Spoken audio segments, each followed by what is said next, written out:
And the other thing is to create comprehensive development plans by the state governments and to focus on structural reforms. Okay. Now this brings to our next article, which appeared on the page number 6 of the Hindu. Now this article talks about the PDS impact on household expenditure. So this is a summary.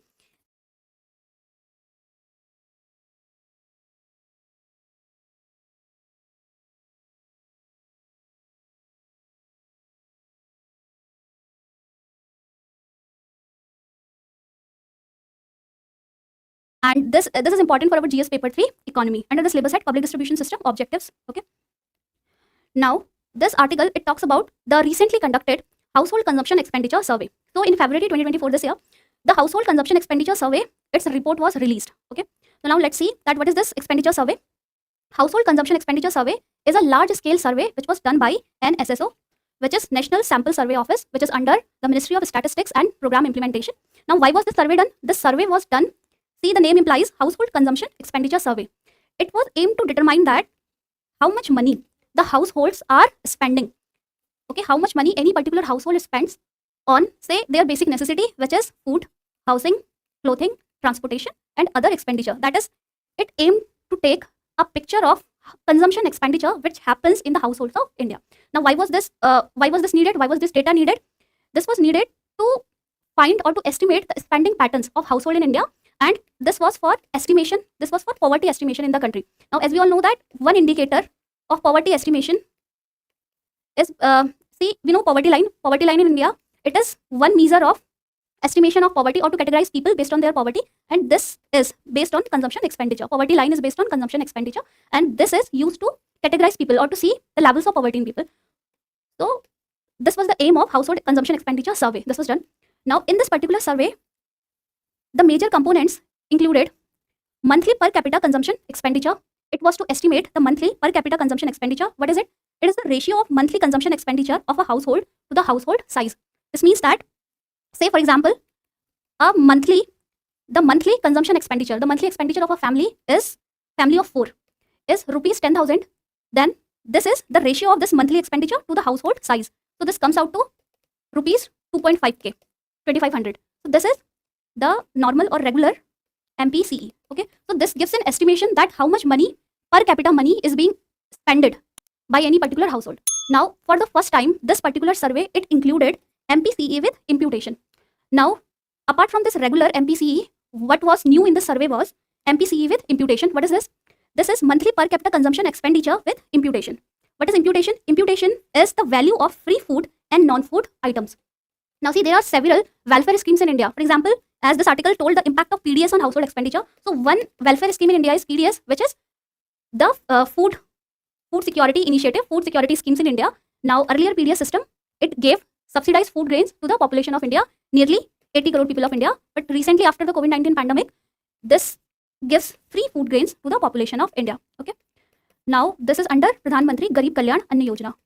So basically, under the National Food Security Act of 2013, the citizens of India, they are entitled to right to food. Okay. Now which is fundamental to right to life under Article 21 of Indian Constitution. So food entitlement is the right to get food is a legal entitlement under NFSA 2013. Now this strengthened the PDS system. Okay. Now the bottom line is that presently PDS system after the COVID-19 pandemic is giving free food grains to nearly 80 crore population of India. Okay. Now see, MPCE with imputation, it is the value of household consumption in a month considering the imputed value of free food and non-food items. That is, in this household expenditure, we will have to add the value of the market price of free food and non-food items which are being given. Now, for example, in PDS system also, sometimes food grains are given like wheat, rice, and sometimes non-food items are also given like kerosene, and sometimes school uniform. And there are various other schemes also which give cycles, school uniforms, among others. Okay. Now, let's see with an example. In this particular family, if say this family is earning 10,000 rupees, okay, but it is also getting free goods and services or free goods from government in form of welfare schemes. For example, in 1 month, this family got 1,000 rupees of wheat or any food grains. Now, this would be added to the monthly expenditure. Now, the monthly expenditure of this family is 11,000 rupees. Okay. Now, if we divide it by 4, we get MPCE with imputation. Okay. Now, let's see that what are the benefits of MPCE with imputation. This is the better estimation of household consumption. Now, how it is possible? See, when we were taking regular MPCE and let's compare it with imputed MPCE. Now to simplify it, let's say a family's monthly expenditure is 60,000. This family has 4 people. Okay. So the monthly expenditure divided by the people, it gives regular MPCE as 15,000.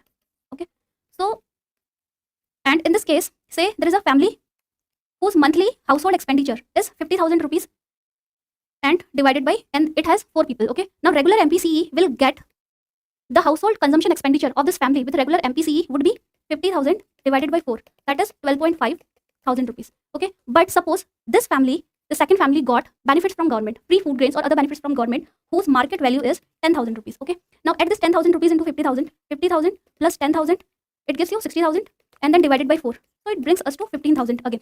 Now with the first method, with regular MPCE, we would say that the household 1, the consumption expenditure of household 1 is more, but consumption expenditure of household 2 is less. But if you take this imputed MPSE into account, we see that both household, the consumption expenditure of both households is similar. Okay, now this gives us the better picture of consumption which is happening in our households. And the second advantage is that this can assess the relevance or the significance of social welfare schemes. See, now this value is too much, 15k, but if we see the bottommost Indian population, which is in the category of 0 to 5%, their average monthly expenditure in rural areas is around 1300 rupees. Okay, for that, the significance of social welfare schemes is high. Okay, in that sense, if we, by adding MPCE with imputation, we get a clear picture that how these social benefit schemes, welfare schemes are benefiting these population. Okay, so this can help in designing, this can help in proper poverty estimation, in proper estimation of household expenditure, and then in assessing the impact of social welfare schemes. Now this is the crux of this article. With this, let's move on to our articles for prelims today. Now our first news article